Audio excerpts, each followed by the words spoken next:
भाई 25 मई 2024 finally entry मिल गई ले के लिए। हम हैं इस समय डारचा पे और यहाँ से हो रही है हमारी एंट्री।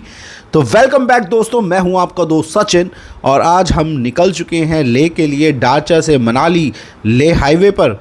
मेरी आज की जो वीडियो होने वाली है वो होने वाली है ले का पूरा रास्ता मैं आपको दिखाने वाला हूँ कि डारचा से जब आप निकलते हैं एंट्री करा के अपनी गाड़ी को, कहा जाता है कि 360 किलोमीटर तक कोई पेट्रोल पंप नहीं है और यहाँ पर अगर कोई गाड़ी खराब हो जाए या कोई दुविधा आ जाए तो यहाँ पर कोई हेल्प के लिए भी नहीं मिलने वाला। 8 घंटे 20 मिनट का टोटल नॉन स्टॉप ड्राइव है ये, क्योंकि मैं मात्र आधे घंटे में आपको डिस्क्राइब करूंगा पूरा रास्ता कि जब आप ले के रास्ते पर चलते हैं बाय कार तो आपको किस किस रास्ते से होकर गुजरना पड़ता है और क्या क्या बीच में पड़ता है इस पूरे रास्ते में।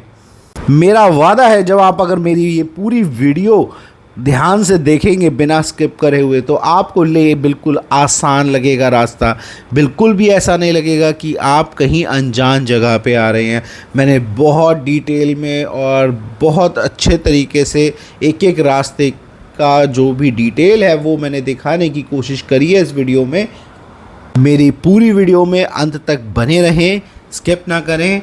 और हाँ, अगर आप मेरे चैनल पे नए हैं तो सब्सक्राइब ज़रूर कर लें और बेल आइकन दबाना ना भूलें और लाइक करें मेरी वीडियो को मुझे सपोर्ट करने के लिए। स्टार्ट करते हैं आज की वीडियो। गाइस, अभी तक जो मैंने रास्ता तय करा ये पूरा रास्ता है सरचू तक के जाने के लिए। तो अभी जो हमारा एक स्टॉपेज बीच में होने वाला है वो है सरचू। तो 60 किलोमीटर यहाँ से रह जाता है सरचू और जब हम यहाँ से पूरा ड्राइव करते हैं तो शुरू हो जाता है इस तरीके से माउंटेन और बर्फ़ की जो चादर है वो हमें दिखाई देने लगती है।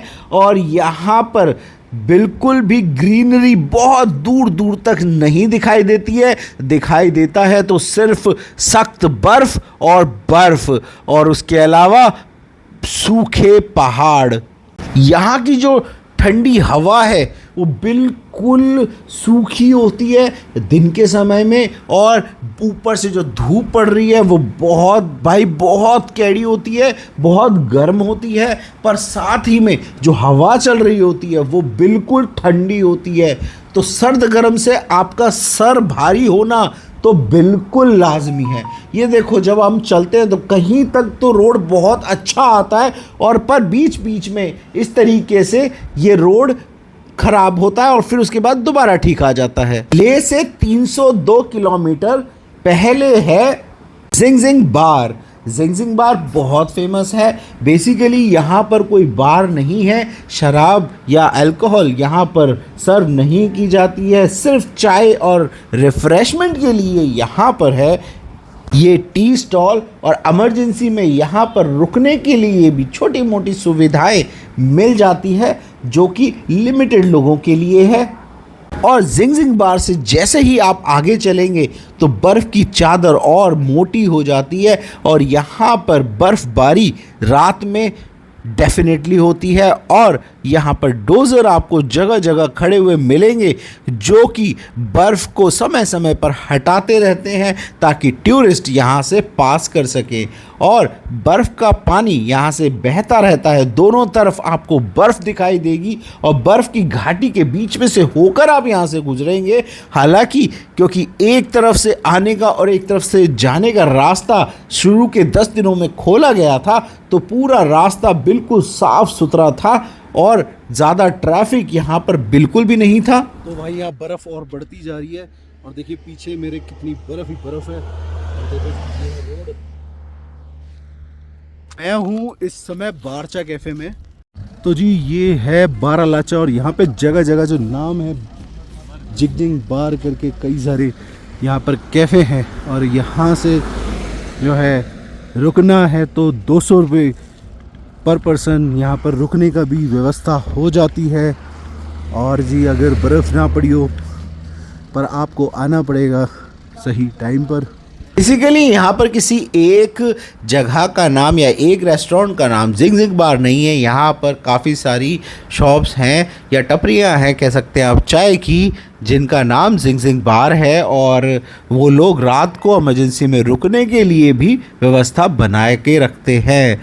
ये देखिए जी, हमारी गाड़ी यहाँ से गुज़रती हुई कितनी सुंदर लग रही है, और जो बर्फ़ की चादर है, जो बर्फ़ की घाटी है, देखिए कितनी सुंदर लगती है यहाँ से। तो भाई ऐसा है नज़ारा मेरे पीछे।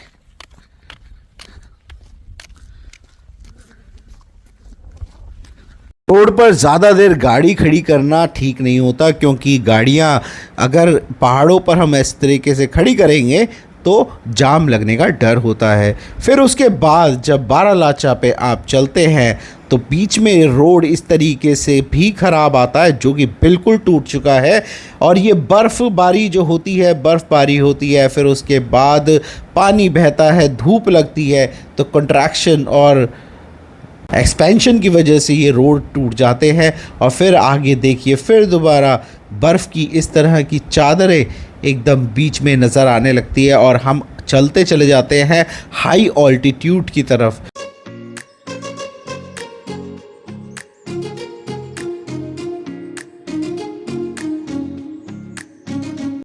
बहुत सारा रास्ता तो सीरियसली मैं बताऊं बहुत अच्छा है, और अभी कंस्ट्रक्शन भी हो रही है, और आने वाले समय में रोड और भी अच्छे हो जाएंगे। पर आज के समय में कुछ कुछ जगहों पे जो रोड है इतने ख़राब होते हैं ना, सीरियसली, एक तो आपकी जो पूरी रनिंग है वो स्लो हो जाएगी, और उसके बाद गड्ढे इस तरीके के, अगर आपने ध्यान नहीं दिया तो एक्सल, गाड़ी का एक्सल हाथ में लेके जाते रहोगे, और यहाँ पर गाड़ी के पंचर होने का भी बहुत डर है। और भाई देखिए, ये जो घाटी है, अगर यहाँ पर गाड़ी ख़राब हो जाए तो ट्रैफिक कई किलोमीटर का लगने वाला है, क्योंकि यहाँ पे धक्का मारने वाला भी कोई नहीं मिलता। बर्फ़ इतनी सघन है, और यहाँ पर तो खड़ा होना इतना ख़तरनाक है कि ऊपर से अगर बर्फ़ खिसक कर नीचे आ गई तो भाई साहब यहाँ पर बर्फ़ की कब्र ही बन जाने वाली है। धीमे धीमे और बड़े कायदे से मैंने यहाँ से गाड़ी पास करी, और एक तरफ है खाई, एक तरफ है बर्फ़। है 10 मिनट और मैं पहुँच चुका हूँ सूरज ताल। और भाई ये देख लो, आई लव सूरज ताल का इतना बड़ा हार्ट है, और पीछे है जी सूरज ताल। यहाँ से नीला नीला पानी एकदम सुंदर सुंदर दिखाई दे रहा है।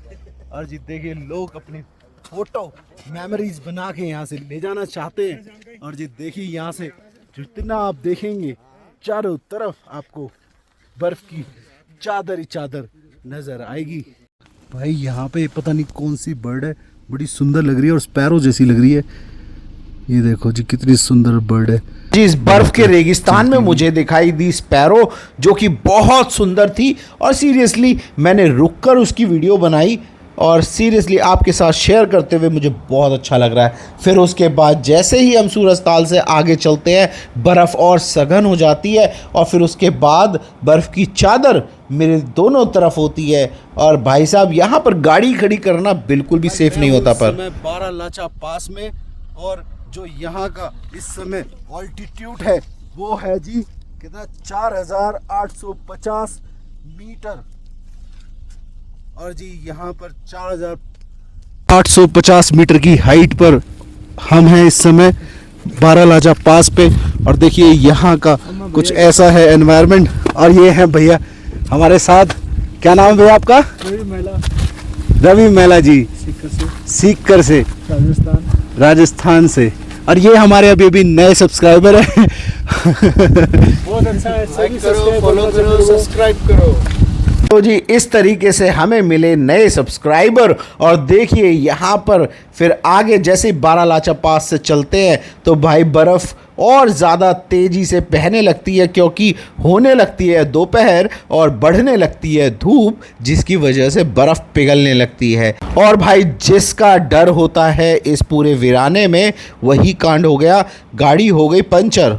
हमारे साथ एक सज्जन थे जिनकी गाड़ी रास्ते में हो गई थी पंचर, और दूर दूर तक कोई मैकेनिक यहाँ नहीं था। उन्होंने किसी तरीके से यहाँ पर करी स्टेपनी चेंज। जगह थी बारालाचा पास से तकरीबन 20 किलोमीटर। तो यहाँ से रह गया 21 किलोमीटर और 273 किलोमीटर यहाँ से रह जाता है ले। और यहाँ पर कुछ इस तरीके से कंस्ट्रक्शन की साइट है जहाँ पर रोड कंस्ट्रक्शन हो रहा है और कंस्ट्रक्शन लेबर के लिए यहाँ पर डोरमेट्री बनाई गई है जो कि बर्फ में और 12 मास शायद यहाँ पर काम करते होंगे।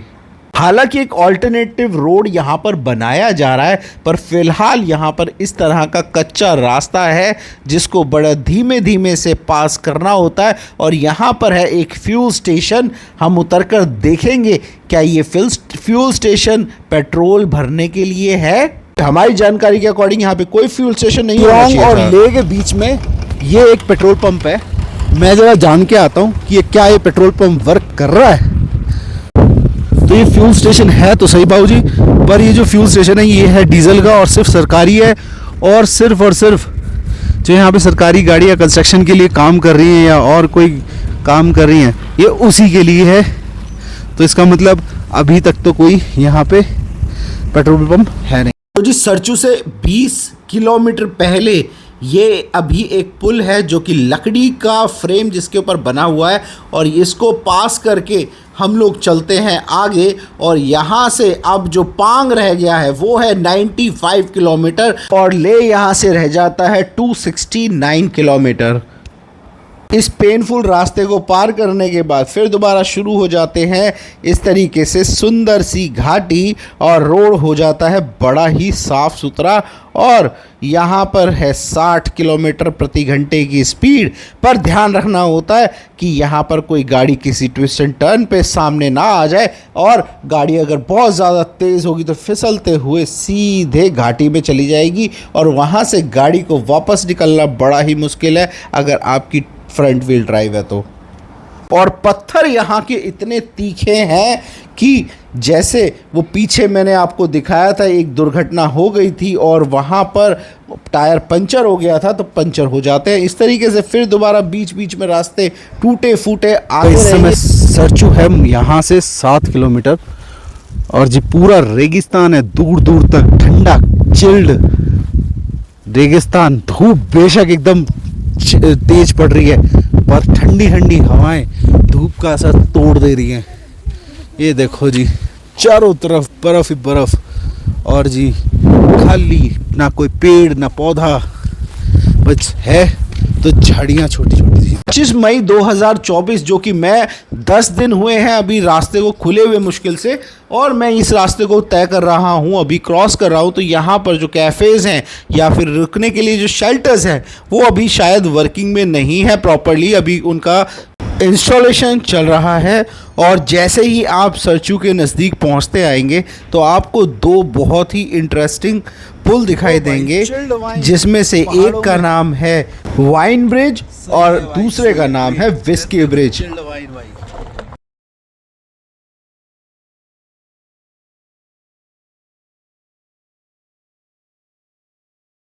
फाइनली हम पहुंचे सरचू। तो सरचू में हमें कुछ ऐसा नज़ारा दिखाई दिया जहां पर अभी कुछ भी वर्किंग में नहीं था, सिर्फ शेल्टर्स बनाए गए थे। और यहां पर है एक चेक पोस्ट सरचू पे जो कि कराती है गाड़ी की एंट्री। चेक पोस्ट वैसे जगह जगह मिलती रहती है, बहुत सारी चेक पोस्ट हैं। हर चेक पोस्ट को तो मैं नहीं बता पाऊंगा, बीच में हो सकता है कि काफ़ी सारी चेक पोस्ट स्किप हो जाएं। पर जैसे ही मैं सरचू को क्रॉस करता हूं 360 किलोमीटर के पूरे हाईवे पे आपको जो लैंडस्केप दिखाई देगा वो कुछ कुछ मीटर पे बिल्कुल चेंज होता चला जाएगा, एकदम ट्रांसफॉर्म होता चला जाएगा। कहीं पर तो आपको अतः बर्फ़ दिखाई देगी, कहीं पर बिल्कुल सूखा रेगिस्तान दिखाई देगा। ये देखिए दोस्तों, अभी जो मैं फ़िलहाल सरचू को क्रॉस करने के बाद जिस रोड हाईवे पर चल रहा हूँ यहाँ पर टोटल रेगिस्तान ही रेगिस्तान है। यहाँ पर रेतीली मिट्टी के पहाड़ भी हैं और बिल्कुल रेत ही रेत दूर तक पसरी हुई है। बाहर एकदम तेज़ धूप पड़ती है ऊपर से और ठंडी हवाएं आपको कपड़े उतारने का बिल्कुल मौका नहीं देंगी। और ये देखिए सामने मुझे दिखाई दिया रेत का किस तरीके का स्ट्रक्चर है, एकदम किले जैसा है और बिल्कुल इस रेगिस्तान में ये देखिए कितनी सुंदरता दिखाई दे रही है, फिर भी इस तरीके से लग रहा है जैसे मॉन्यूमेंट बने हुए हैं रेत के, और बहुत ही सुंदर और बहुत शानदार। अगर आपको इनको देखेंगे तो आपको ऐसा लगेगा कोल्ड डेजर्ट। कोल्ड डेजर्ट आपने सुना होगा ना, कि बिल्कुल ठंडा तो है, ठंडी हवाएं चलती हैं, पर यहाँ पर दूर दूर तक हरियाली का नामो निशान नहीं दिखाई देगा। पेड़ नहीं है कई किलोमीटर तक, और जी यहाँ पर परंतु बर्फ़ आपको बेतहा दिखाई देगी। और देखिए इस तरीके से रेत में से बीच में से पानी बहता हुआ भी आपको दिखाई देगा।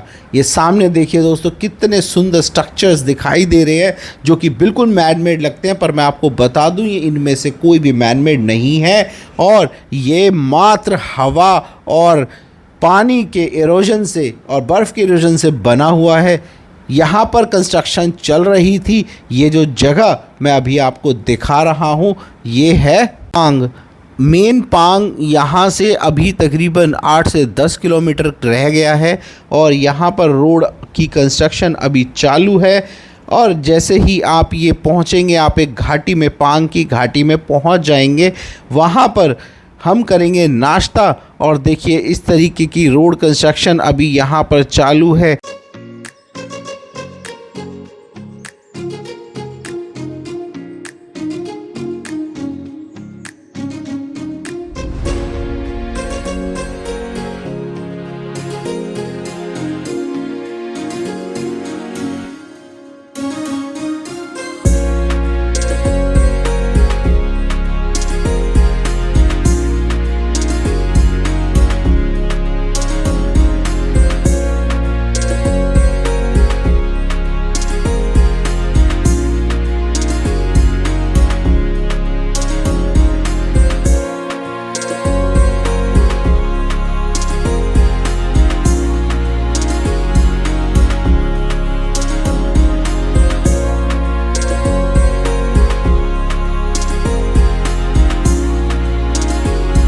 एक 176 किलोमीटर यहाँ से रह जाता है ले, और कहते हैं यहाँ के बाद यहाँ से 60 किलोमीटर जब हम ट्रैवल करेंगे उसके बाद बसापत दिखाई देने लग जाएगी और गांव शुरू हो जाएंगे।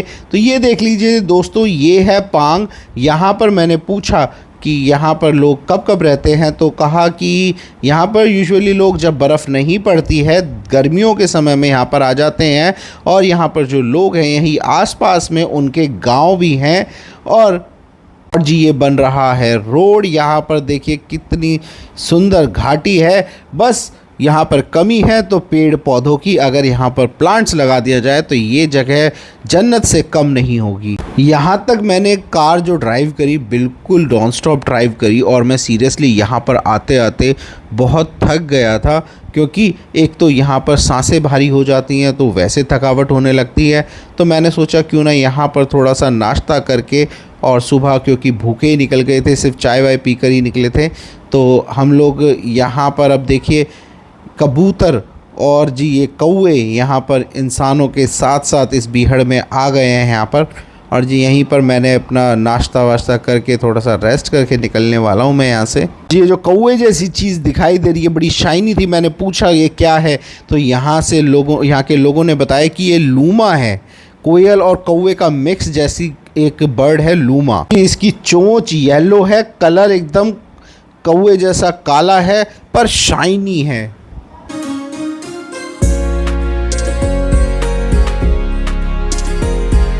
और जी पांग से नाश्ता करके और रेस्ट करके मैं निकल चुका हूँ आगे की तरफ। थोड़ा यहाँ से कच्चा रास्ता फिर से शुरू हो जाता है।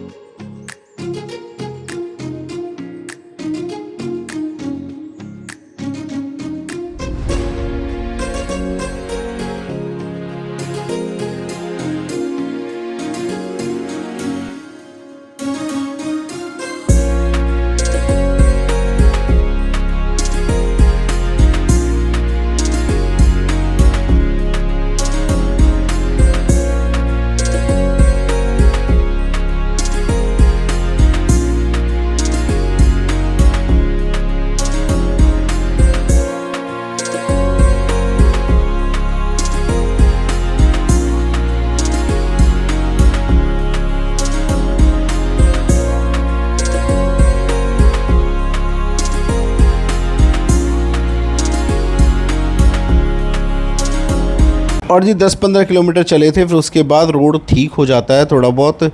और मिट्टी तो हालांकि है, बीच में गड्ढे वड्ढे हैं और बीच बीच में रोड टूटे हुए हैं हालांकि, पर रास्ता फिर भी ठीक हो जाता है। और जी यहाँ से अब हम चल पड़ते हैं आगे और रेगिस्तान और हो जाता है सघन, बर्फ़ हो जाती है दूर, कई 100 किलोमीटर दिखाई देने लगती है बर्फ़। नज़दीक तो नहीं है, कई किलोमीटर्स दूर है। और यहाँ पर बीच में हो गई हमारी गाड़ी स्टक, क्योंकि सामने से आ रहा था ट्रक। और जी हमने अपनी गाड़ी रोक और फिर अब करेंगे गाड़ी को पास थोड़ी देर में। जी चलते चलते ये इंजीनियरिंग वर्क चल रहा है, सिविल इंजीनियरिंग का सर्वे चल रहा है। मैं आपको बता देता हूँ, जो ये दूरबीन सी देख रहे हैं यहाँ पे, इसे कहते हैं ऑटो लेवल। और जो भैया सामने लेकर ये मीटर रॉड सी खड़े हुए हैं, इसे कहते हैं स्टाफ। यहाँ से ली जाती है रीडिंग लेवल्स की। और जी तकरीबन 300 किलोमीटर ड्राइव करने के बाद तांगलांगला रह गया है यहाँ से 54 किलोमीटर। मैंने सोचा यहाँ से मैं आपको अपनी बेसिक कंडीशन बता दूं कि मैं अभी कैसा फील कर रहा हूँ। तो इसके लिए मैंने अपना सेटअप लगाया ट्राइपॉड, और उसके बाद मैं आपको अब बताने वाला हूँ कि अभी तक की मेरी जो फीलिंग है, जो मेरा स्टेटस है, क्या है। भाई तांगलांग रह गया है यहाँ से 54 किलोमीटर, और मैं अपनी मारुति सुजुकी ब्रेजा में पहुंचने वाला हूं लेह लद्दाख। सीरियसली यहाँ आकर थोड़ा सा तो सांस जो है हैवी हो जाती है, हम लोगों को हैबिचुअल नहीं है। तो अभी तो फ़िलहाल काफ़ी भारीपन सा लग रहा है। मैंने डोलो खाई हुई है, पीछे जो मेरे वीडियो में आपने देखा कि वहाँ मैंने डोलो खा ली थी। तो भाई मेरे चैनल को प्लीज़ मेरे चैनल को सब्सक्राइब कर लेना और वीडियोस को लाइक कर देना, क्योंकि आपकी एक लाइक मेरे वीडियो को बूस्ट करता है। और जी मैं हूँ आपका दोस्त ट्रैवलिंग सिविल इंजीनियर।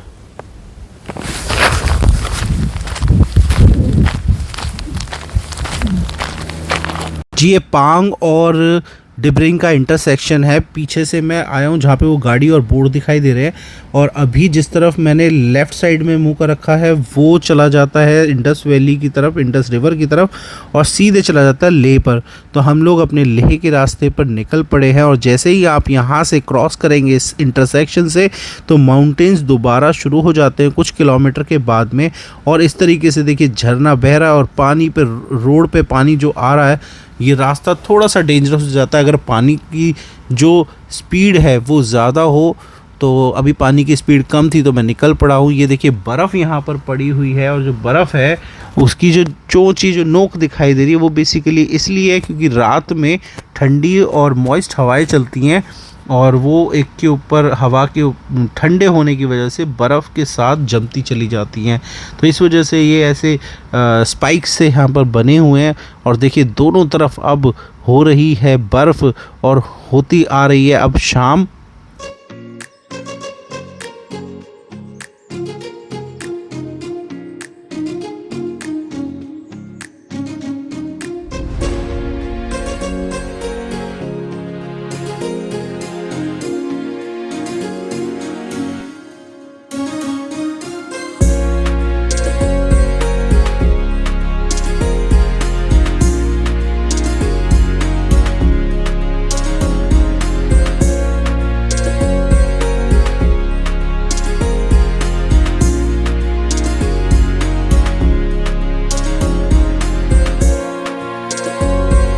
पांग और तांगलांगला के बीच में इस तरीके से रोड टूटे हुए थे, और जी ग्लेशियर्स के बीच में से होते हुए हम पहुंच गए तांगलांगला। धूप बहुत कैड़ी है जी, देखो धूप कितनी कैड़ी है।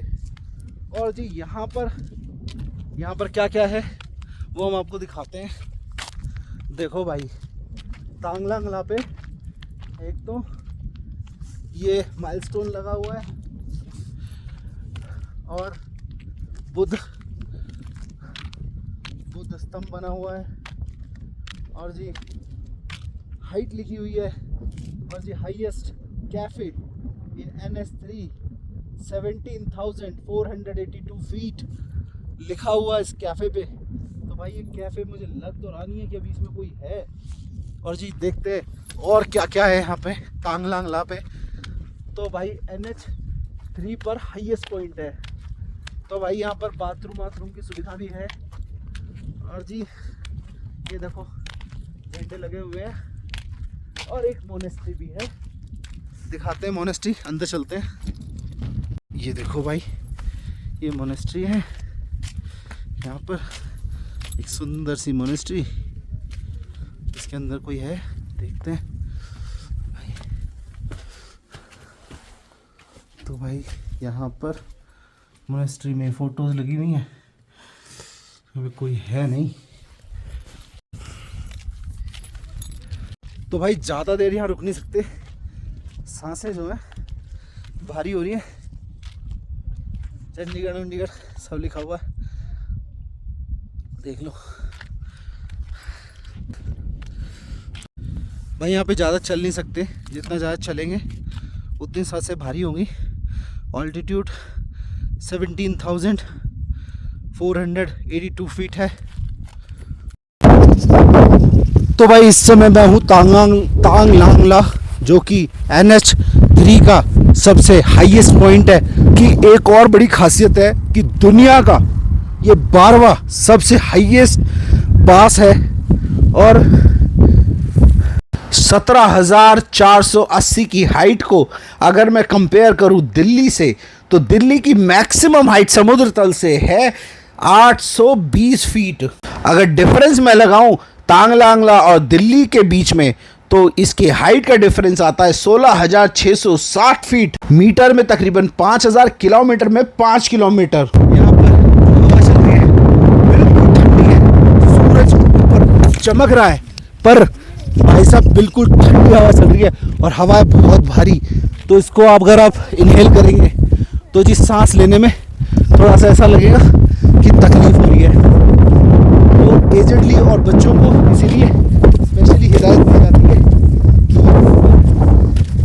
थोड़ा सा केयरफुल रहना है। ये देखो मेरे पीछे हुई है, तो कूलर का काम करते ही बर्फ हवा आती है, गर्मी प्रेशर एकदम एसी फेल, ठंडी ठंडी हवा ये देने लगते हैं। चलो भाई अब यहाँ फालतू रुकने का कोई मतलब भी नहीं है। अब चलते हैं अपनी ले फाइनल डेस्टिनेशन की तरफ।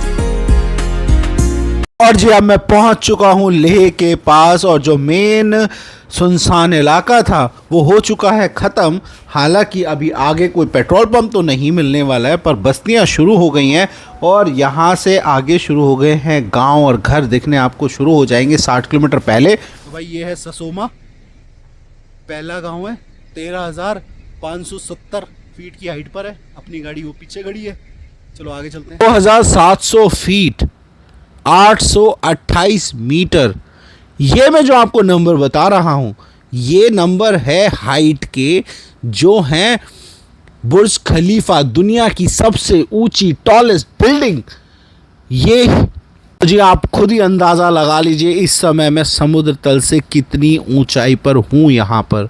और सीरियसली यहाँ का जो एकदम लैंडस्केप है, थोड़ी थोड़ी देर पे इंडिया की खासियत वही कि आपको लैंडस्केप चेंज मिलता रहेगा और लैंग्वेज में भी थोड़ा थोड़ा डिफरेंस आता रहेगा, और यहाँ के घरों में, कल्चर में बहुत डिफरेंस होगा।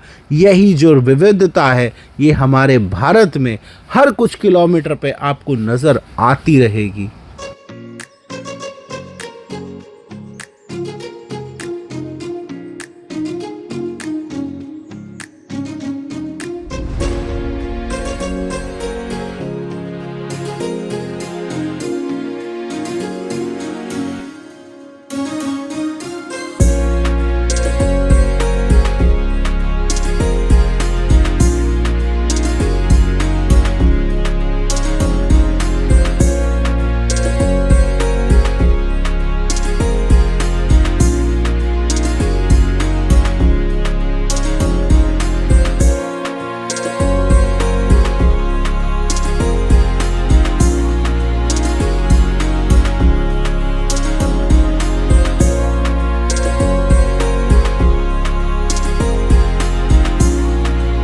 ये जो मेरे सफर का जो पार्ट था ना, चारों तरफ एकदम गोल्डन सी ग्रास सूखी हुई मुझे दिखाई दे रही थी और मैंने इसको कहा सुनहरी घाटी।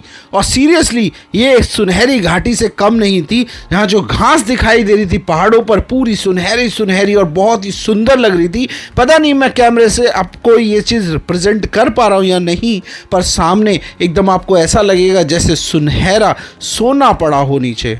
कारू 30 और ले 64 किलोमीटर अब यहाँ से रह गया है और लैंडस्केप बिल्कुल हरा भरा होना शुरू हो गया है यहाँ से।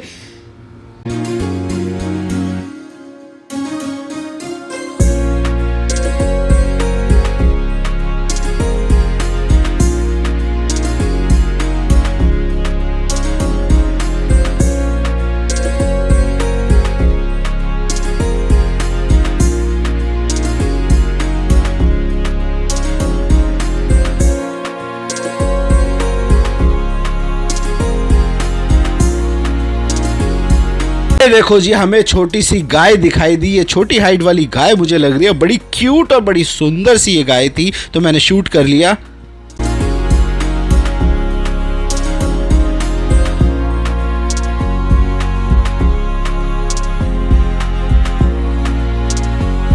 जी ये जो गांव मैं अभी गुजर रहा हूं ये है मेरो गांव।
और जी इसी के साथ अब हम कर गए हैं ले में एंट्री।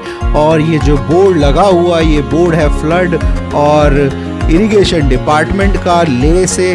और जी यहाँ थोड़ी देर और ड्राइव करने के बाद कुछ किलोमीटर के बाद हमें मिला चेक पोस्ट। ये है उपसी और उपसी में यहीं पर 100 रुपये चालान जमा होता है लेके एंट्री के लिए। और इसके बाद उपसी का आता है ब्रिज। उपसी के ब्रिज से जो कारू है पहला पेट्रोल पंप वो तकरीबन है अभी 15 किलोमीटर और 50 किलोमीटर है ले की मेन मार्केट। जैसे ही मैं इस ब्रिज को पार करता हूँ सामने मुझे दिखाई देता है माइलस्टोन और मुझे पता चलता है कि अब यहाँ से ले मनाली या फिर ले केलोंग रोड हाईवे खत्म हो चुका है और अब शुरू हो चुका है पेंगोंग लेक हाईवे।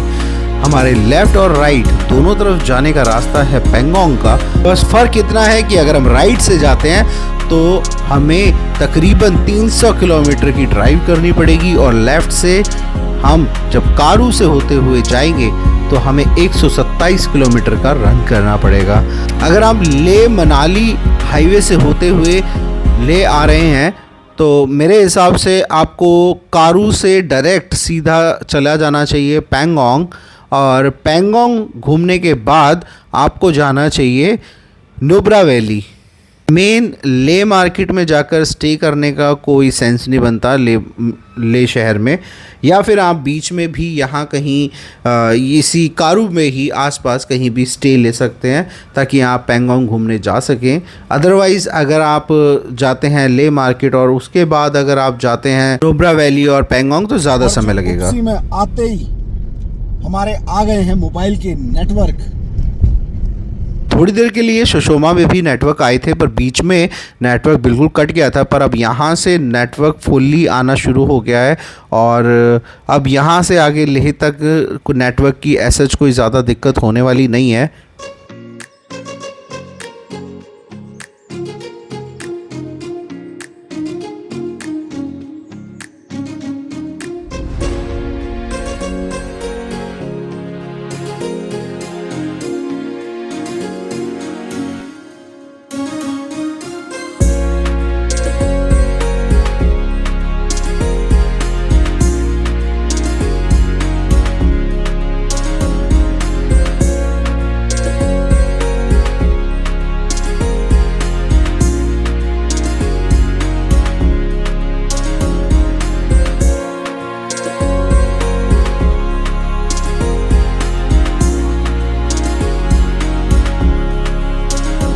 तीन 360 किलोमीटर की नॉन स्टॉप ड्राइव कर कर हम पहुंचे कारू। यहाँ पर पेट्रोल जो है वो 10 रुपये महंगा होगा केलोंग के पेट्रोल पंप से। तो वीडियो को करते हैं यहीं पर रैप। वीडियो को कर देना लाइक, चैनल को करना सब्सक्राइब। मिलते हैं नेक्स्ट वीडियो में। Till then bye. कश्मीर की वीडियो भी